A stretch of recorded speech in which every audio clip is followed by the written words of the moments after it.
SNX Marathi, Siddheshwar news express, सत्यासाठी SNX सोबत.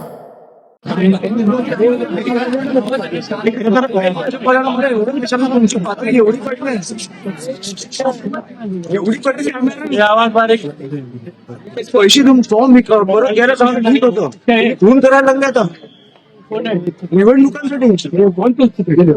मला वाटतं समोरच्या पक्षात पण काही आपले लिडर्स आहेत ज्यांची मुलं आहेत. मी जसा बघून आलो ना तसं शिंदे साहेबांनी किंवा देवेंद्र साहेबांनी किंवा मला वाटतं ह्या लोकांनी बघितलं पाहिजे घराची परिस्थिती काय. आणि अशा निवडणुका असतील ना तर नको निवडणुका. आम्ही सगळे फॉर्म परत देतो, तुम्ही जिंका. ती बघा मुलगी परत होती.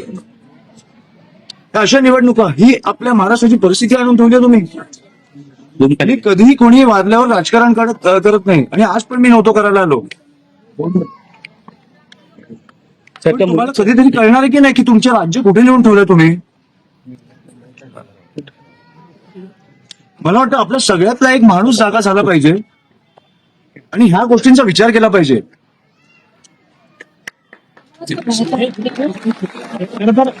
राजकारण एकही नेता त्यांच्या भेटीला आलेला नाहीये. भाजपचा एकही नेता त्यांच्या कुटुंबाच्या भेटीला आलेला नाही. दुःखद आहे. फडणवीस साहेबांची विनंती आहे, एक दिवस प्रचार सोडा आणि प्लीज या. तुम्हाला निवडणुका काय कुठच्या पातळीला नेऊन ठेवल्यात आपल्याला कळतील. कुठेतरी माझी विनंती आहे त्यांना. मोठे नेते आहेत पण मला वाटतं की आपल्या राज्याचे मुख्यमंत्री आहेत. कुठेतरी आपलं राज्य कुठे चाललंय हे त्यांनी पण बघितलं पाहिजे. ही कुठची परिस्थिती आहे.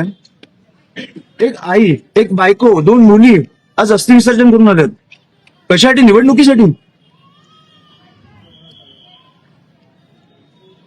ह्याची उत्तरं मला मिळालीच पाहिजे आणि बाळासाहेबांना न्याय हा मिळालाच पाहिजे. खरं तर मृत बाळासाहेबांवर गुन्हा जो आहे तो या ठिकाणी मृत बाळासाहेबांवरती देखील गुन्हा दाखल झालेला आहे आणि त्यांच्या कुटुंबियावर क्रॉस कंप्लेंट जे आहे ते दाखल झालेली आहे. मी मला वाटतं असंवेदनशीलता आहे. मला इकडे सीपीबीपी कोणाशी बोलायची गरज नाही.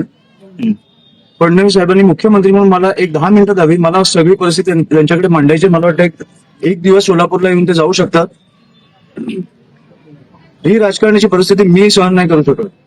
आपलं राज्य असं नाही असू शकत. आणि मला वाटतं सोलापूरकर म्हणून पण तुम्ही विचार केला पाहिजे की हे कुठे नेतं आपलं शहर.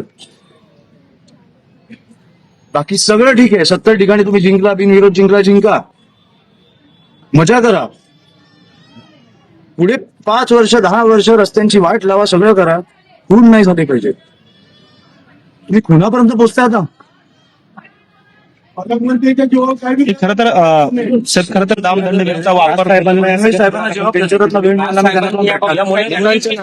साहेबांची मला वाटतं ते बोलले. पण मी जाऊन भेटणार तेव्हा त्यांना जेव्हा वेळ मिळेल तेव्हा मी त्यांच्या कुटुंबियांनी काळजी नका करू. आणि मला आर्थिक गोष्टी इकडे बोलायचं नाही. बाकी तुम्ही त्यांच्या पत्नीने काय तुमच्याकडे काय झालं तर मला साहेब मृतांच्या नातेवाईकावर देखील गुन्हे दाखल झाले.